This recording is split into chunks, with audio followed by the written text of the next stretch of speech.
Yeah. I don't know if I have the exact numbers or the exact history, but I do know this, that you look back on the retention of our players and guys that stay here at Clemson. And because they stay, their main reason, in my opinion, is because of the culture and because of their experience here at Clemson University. And so I think that that's where you're not losing guys and adding more numbers to that class or adding more numbers to the next class that you have to sign. So I do think that's a big part of it. And there are schools out there that you see signing 25 every year, but you just do the math, you only get 85 scholarships. So if guys are leaving your program all the time, then that allows you to bring in more guys each and every class. So that's what I would say. That's my opinion. To be honest with you, how it got this small, like 14 guys, I'm not sure exactly, other than we're retaining guys, and we feel great about our kids, the ones that we have, and we do a great job, in our opinion, as far as developing them. And I think that's obviously very, very important. Coach, the hay was in the barn for you all pretty early this year with this class. It seems to be more and more commonplace with this program. Last few years, gradually. Last year there was a little bit of suspense with the Gary announcement, but how much of a benefit is that to you to be able to wrap things up early and get a jump start on 2018? Very much so. Very much so. And it did help too, because it was a smaller class, with 14 guys. But yeah, anytime we feel it's the right fit and there's a guy that's ready to commit, we had him committed somewhat early if you look at the whole group. And we're fortunate because of what you just said. We're able to now focus in on not just the 14 commitments, but just because it is 14 allows us to have more time to go look at some 18s and 19s and, believe it or not, 20s. And it's crazy that I'm standing here saying that, because but that's how recruiting has become, just earlier and earlier. But yes, it definitely has allowed us to reach out there a little bit earlier and reach out some more on some of the 18s especially. How confident are you in the quarterbacks? Yeah, great question. I knew that was coming. Very, very confident. I am so excited. I'm obviously not happy that Deshaun is leaving by any stretch, but I am so excited for my quarterback room and the quarterbacks that I have to work with.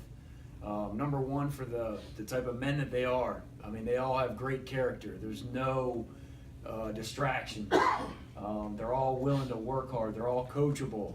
They're all smart. They're all talented.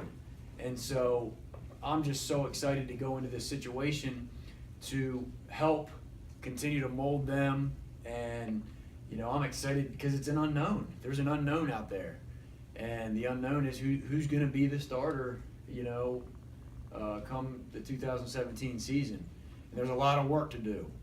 But I feel I have a lot of confidence in the guys that I have here. And you can start with Kelly Bryant. He's earned the right to go out there the day one of spring practice on March the 1st and be that starter. And that's obviously been communicated to him and to the whole group. So everybody understands that, and he's deserved that. He's done a great job of improving each and every year, each and every week, and I'm excited for him. They also know, and they've heard it straight from me last week, that everybody's going to have an opportunity to be the guy. Everybody's going to have the reps and the opportunity to rise to the top. And Tucker Israel's another one that's been here the same amount of time as Kelly Bryant. All right, he's going to have an opportunity this spring. And then obviously I have some young ones. I have Zarek Cooper, who redshirted this year, who has a ton of talent. Didn't get a whole lot of reps because of who we already had here, but had a lot of opportunity to be in my meeting room and learn the offense and work in the virtual reality room and really he did a great job of improving his knowledge of understanding football and understanding our offense. And then obviously Hunter Johnson just got here a couple weeks ago. Great kid, another kid that's going to have an opportunity. And know, it's very important that each and every one of those guys be themselves, and I've told them that. Like I said last week, we had a meeting, and that's what I told them. I said, just be yourself. Be who you are. Coach Sweeney says that all the time, but it's so true. Don't try to be Deshaun Watson.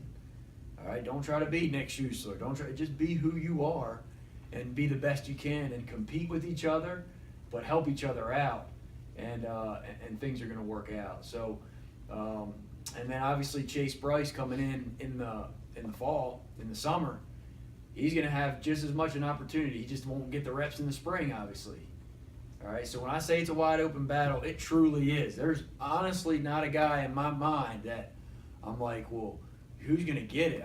Everybody's asking me that. I don't know. You know, they all have an opportunity. So, but I'm excited, and I'm excited because they don't have to be a superstar. We have superstars around them, you know, and I think that's important. You know, they don't have to make every single play. They just have to make great decisions and be able to distribute the ball and be accurate with it, and we're going to be in good shape. There's no question. When you're stockpiling 4 and 5 star quarterbacks the way you are and have been, how hard is it to sell them on that concept of coming to a place like Clemson where you'll have to compete real hard, where as opposed to going to a place where, you know, they might be able to see the field a lot earlier? Yeah, well, first off, it's a great problem to have. You know, it's you know, we go out there and get the best players that are the best fit for Clemson University, and each one of our kids knows that. And really, to answer your question, is the culture that we have here. It's not all about football, to be honest with you, and I know that's a huge part of it. Don't get me wrong, but the culture that we have here has impacted so many lives, not just the prospect but their families, that I really think that's the main pull here. And obviously with that culture are the people that are involved, and so that's so important. And you know, everything happens for a reason.